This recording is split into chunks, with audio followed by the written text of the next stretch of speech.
السلام علیکم۔ یار محمد کو پھانسی کی سزا سنا دی گئی اور ایک ہفتے بعد اسے پھانسی ہونی تھی۔ پھانسی سے کچھ لمحے پہلے یار محمد رو رہا تھا تو جج نے اسے روتے ہوئے دیکھ لیا۔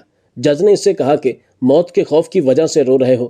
تو یار محمد نے کہا کہ میں موت سے نہیں ڈرتا، میں اس بات پہ رہا ہوں کہ پچھلے دنوں میں نے ایک بینک میں ڈاکہ ڈالا اور وہاں سے 5 کروڑ اور 60 لاکھ روپے لوٹے تھے۔ پیسے گھر آ کر میں نے ایک پرانے ماڈل کے ٹی وی کے اندر رکھ دیے تھے اور یہ بات گھر کے کسی فرد کو نہیں بتائی تھی، حتیٰ کہ اپنی بیوی کو بھی نہیں بتایا۔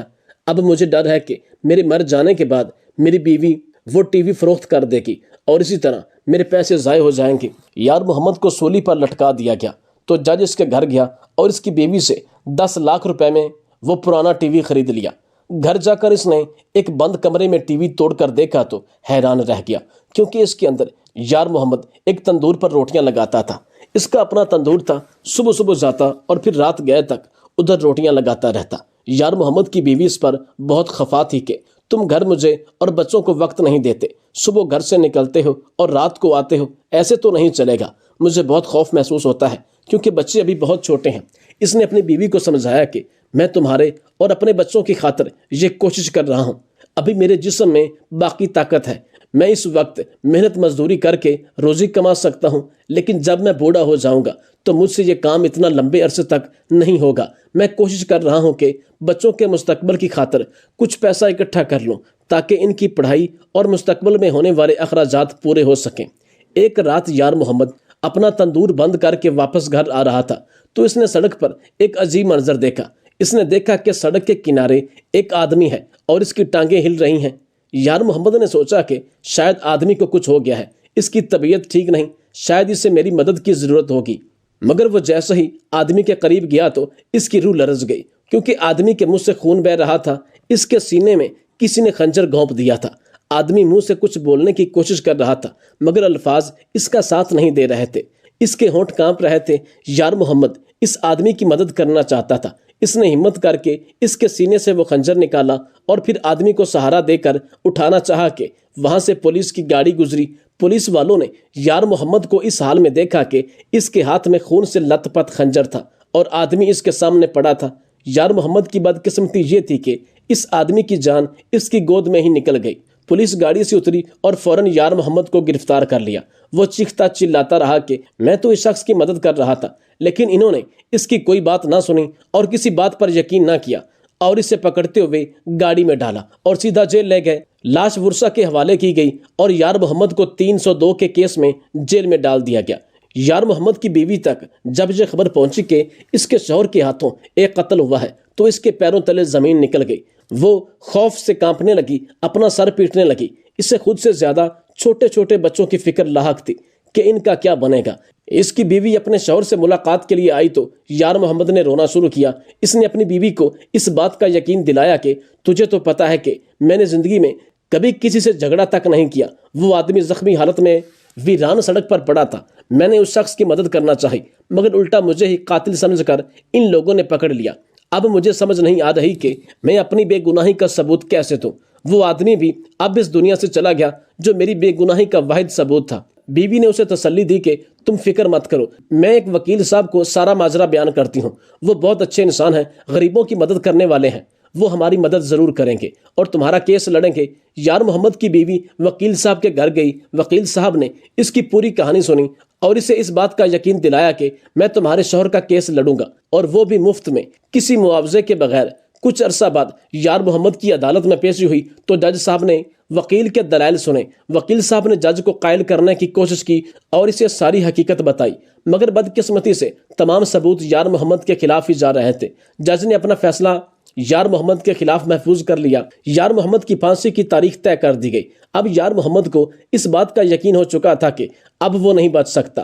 اس کے گنے چنے زندگی کے باقی دن اب پورے ہو چکے ہیں۔ آدھی رات کو جج صاحب اپنے گرم گرم بستر گھر میں سو رہے تھے کہ گھر کے ملازم نے ان کے دروازے پر دستک دی۔ جج اپنے ملازم پر بہت ناراض ہوا کہ رات کے اس پہر تم نے مجھے نیند سے بیدار کیوں کیا؟ ملازم نے کہا کہ جناب آپ مجھ پر خفا مت ہوں، گھر کے چوکیدار نے مجھے بتایا ہے کہ کوئی عورت آپ کے گھر کے گیٹ کے باہر بیٹھی ہے۔